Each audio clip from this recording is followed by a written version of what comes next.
여전히 무더위가 기승을 부리고 있습니다. 비라도 좀 내리면 좋겠는데 소낙비 소식도 없는 것 같습니다.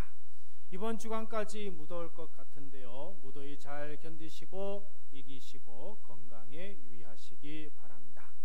코로나 새 변이가 정말 확장이 아주 심각한 것 같습니다. 다행히 치명률이나 그리고 중증도가 낮은 편이라고 하는데요.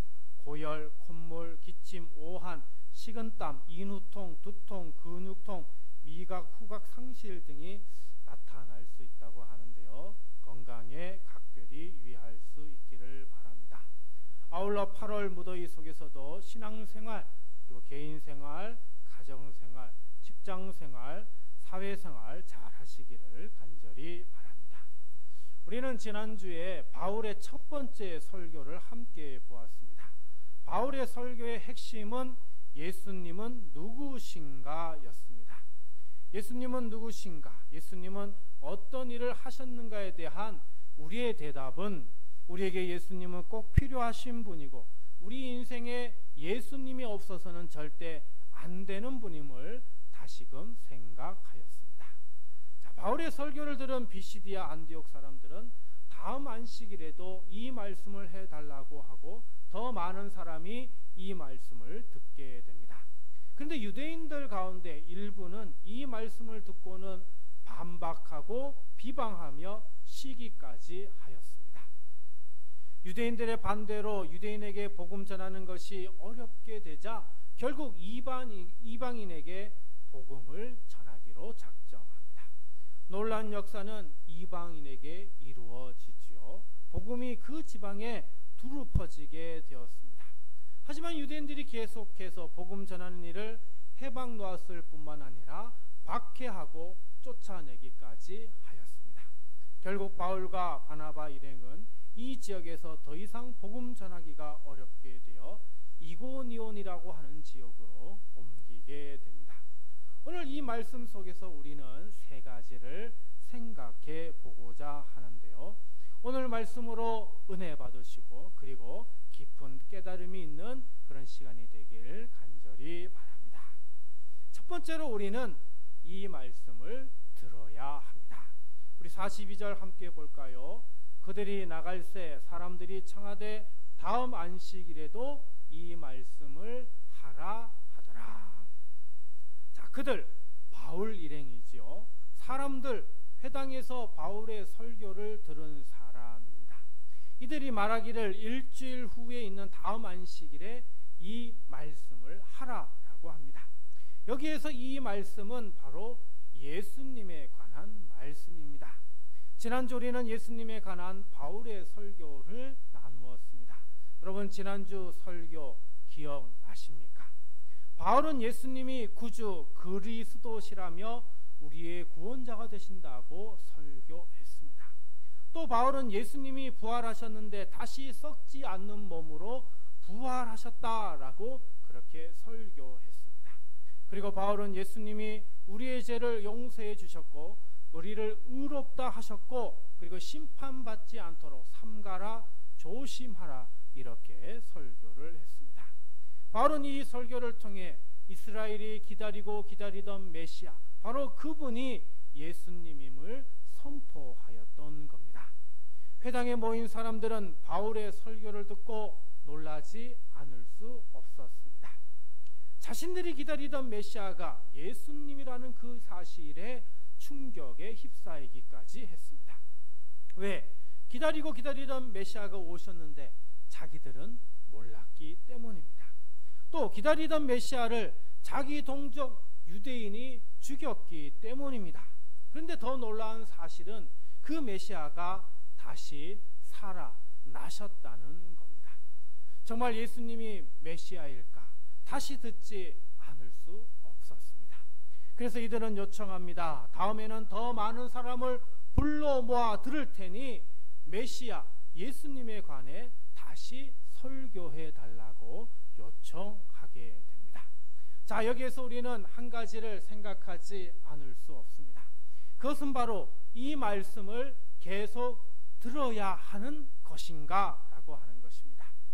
예수 그리스도 복음에 관한 말씀을 우리는 계속 들어야 할까요?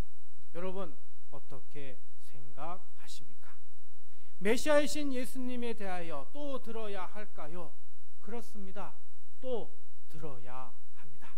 우리는 예수님에 관한 말씀을 듣고 또 들어야 합니다. 그러면 우리는 얼마나 복음을 들어야 할까요?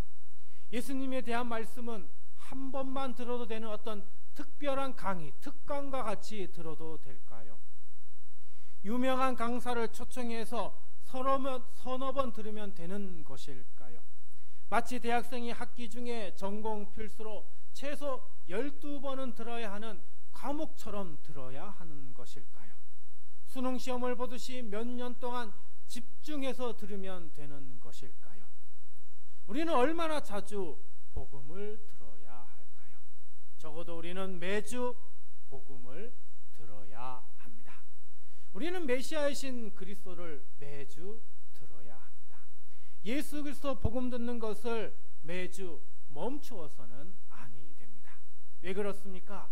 예수님은 우리의 구주가 되시기 때문입니다.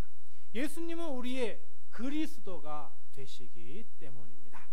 예수님은 우리의 죄를 용서해 주셨고 우리를 의롭다 여겨 주셨습니다. 예수님은 다시 살아나셔서 우리에게 영원한 생명을 주셨습니다. 그러기에 그 누구도 하지 못한 일을 하신 하나님의 아들 예수님을 우리가 듣지 않을 수 있겠습니까? 복음은 매주 듣고 또 들어야 하는 것입니다. 교회에 나오는 사람 가운데 예수 그리스도 복음 듣는 것을 싫어하는 사람이 종종 있습니다. 왜 그럴까요? 예수님이 그리스도이신 것을 믿지 않기 때문입니다. 예수님이 그리스도이신 것을 믿는다면 예수 그리스도 복음 듣는 것을 싫어할 리가 만무합니다. 사랑하는 성도 여러분, 이 자리에 있는 우리 성도님들은 어떻습니까? 예수 그리스도 복음 듣는 것이 귀찮으십니까? 예수 그리스도 복음 듣는 것이 싫으십니까? 예수 그리스도 복음 듣는 것이 불편하십니까? 그렇지 않기를 바랍니다. 다음 주에도 이 말씀을 해달라고 요청하는 여러분이 되시길 바랍니다. 다음 주에도 예수 그리스도 복음을 듣게 해달라고 간절히 요구하시길 바랍니다. 그래서 매주일 말씀을 통해 우리를 사랑하셔서 우리를 위하여 자기 몸을 버리신 예수 그리스도 복음 듣는 것을 기뻐하시길 바랍니다.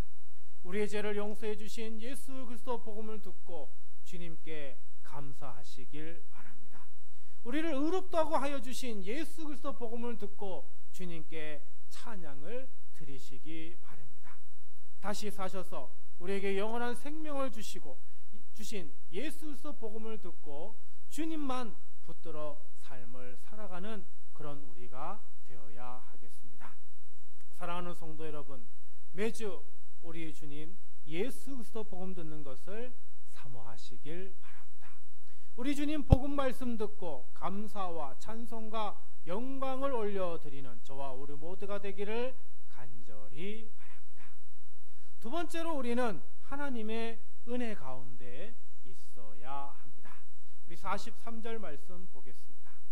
회당의 모임이 끝난 후에 유대인과 유대교에 입교한 경건한 사람들이 많이 바울과 바나바를 따르니 두 사도가 더불어 말하고 항상 하나님의 은혜 가운데 있으라 권하니라.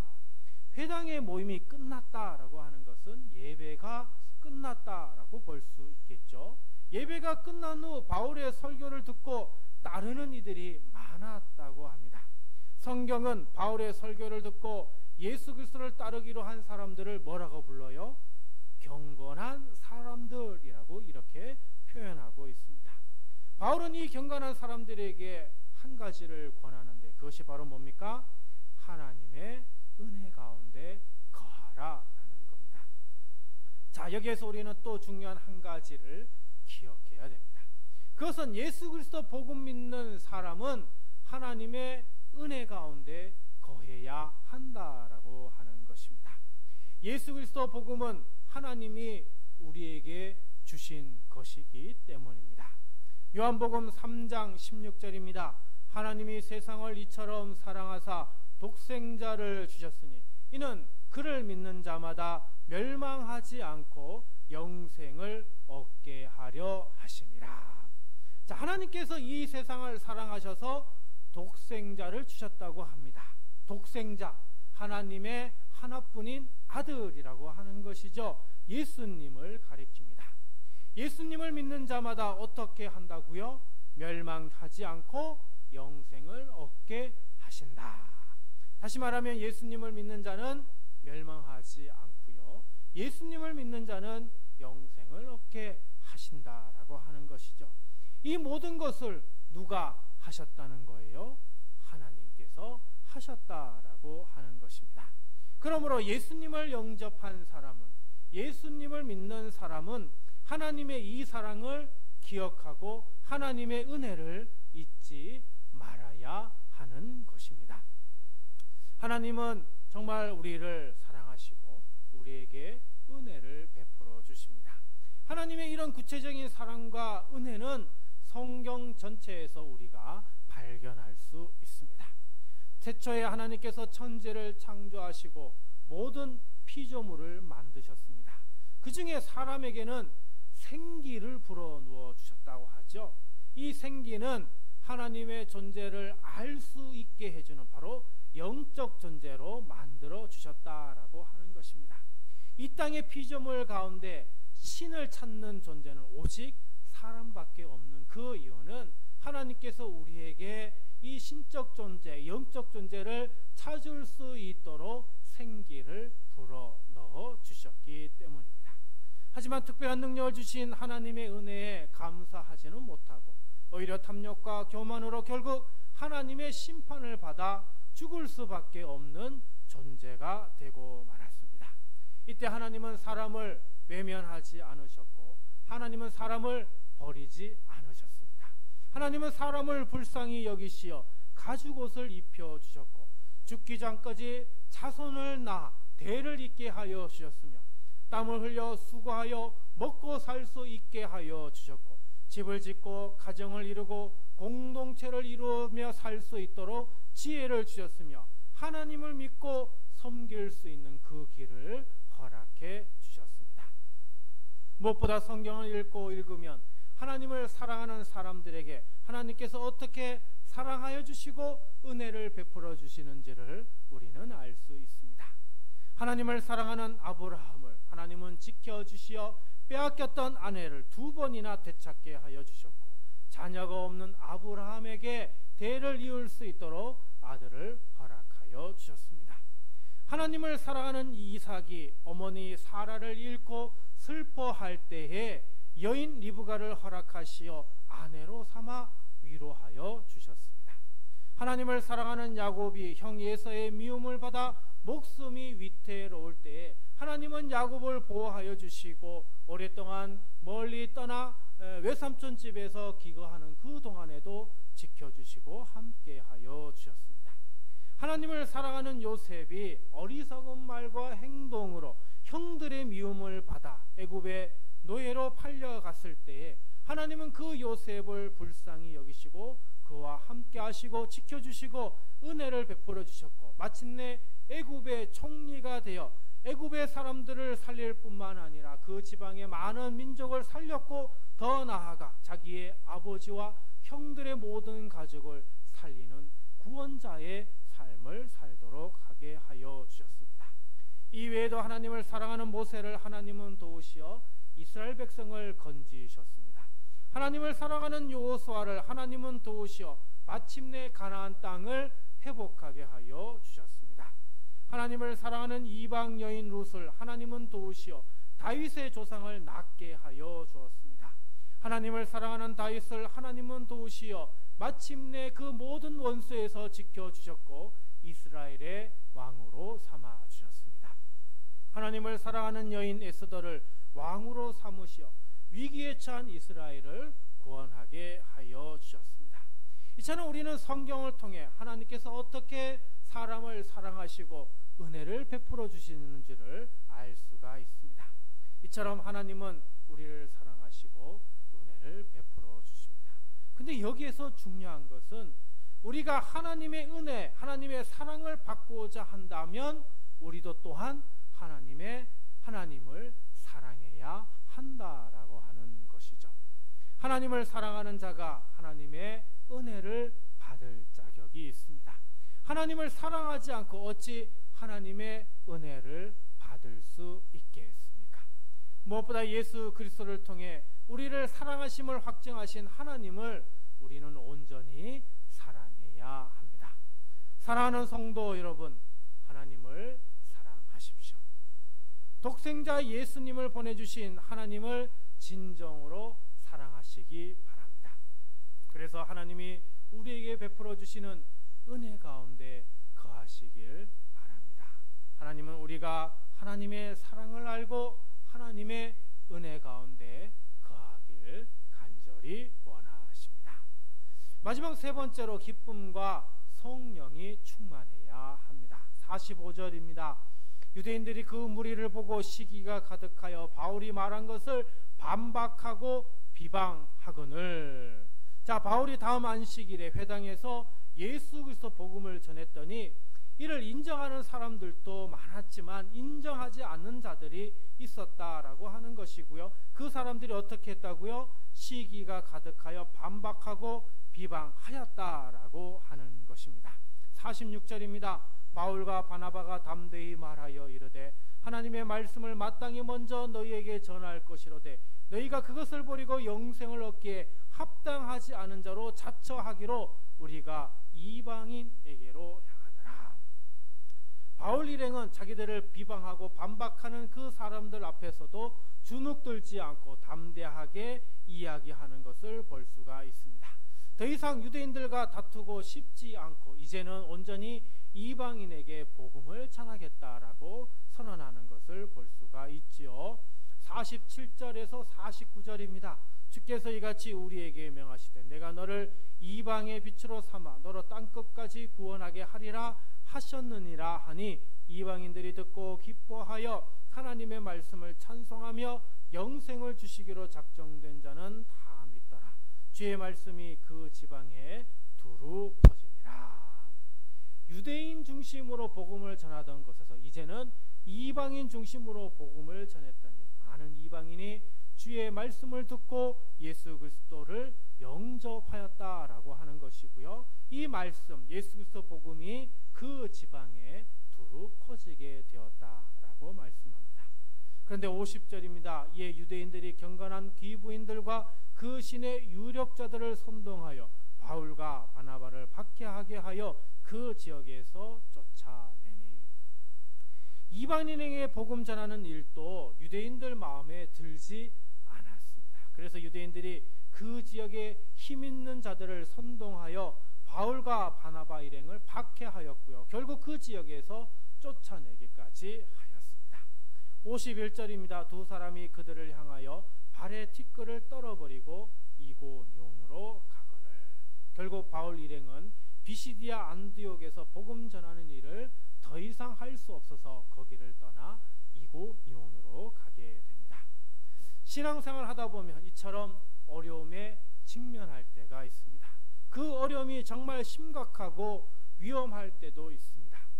저는 3대째 기독교 집안에서 자라서 어려움이 없었을 거로 보이지만 군대에서 선임자들에 의해서 사실 힘든 일을 많이 겪었습니다. 예수 믿는다고 게다가 신학교 출신이라고 겁을 주고 위협하기도 했고 성적 수치심을 유발하는 아주 못된 선임자도 있었습니다. 제가 그랬으니 사회생활에서 믿음생활하는 우리 성도님들 얼마나 많은 우여곡절을 겪으며 살고 계시겠습니까? 지금도 여전히 신앙생활 한다는 것 때문에 어려움을 겪는 분들 있으리라 생각합니다. 무엇보다 현 사회는 종교를 부정하면서 특히 기독교를 맹비난하고 있습니다. 물론 교회가 잘못한 것이 있습니다. 몇몇 교회의 탐욕과 비리, 성윤리 문제, 정치적 행보는 비난받아 마땅합니다. 그러나 모든 교회가 비난받을 짓을 하는 것은 아닌데 모든 교회를 비난하고 있습니다. 이런 어려움 속에서 비난받고 정죄받고 박해받는다고 해서 우리는 우리의 신앙을 포기할 수 없습니다. 왜 그렇습니까? 예수님만이 우리의 구원자이시기 때문입니다.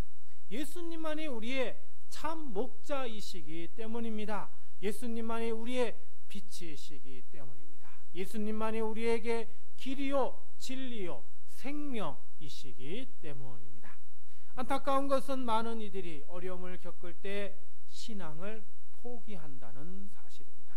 너무나 안타까운 현실이죠. 우리는 이런 어려운 상황 가운데에서 52절과 같이 충만해야 합니다. 제자들은 기쁨과 성령이 충만하니라.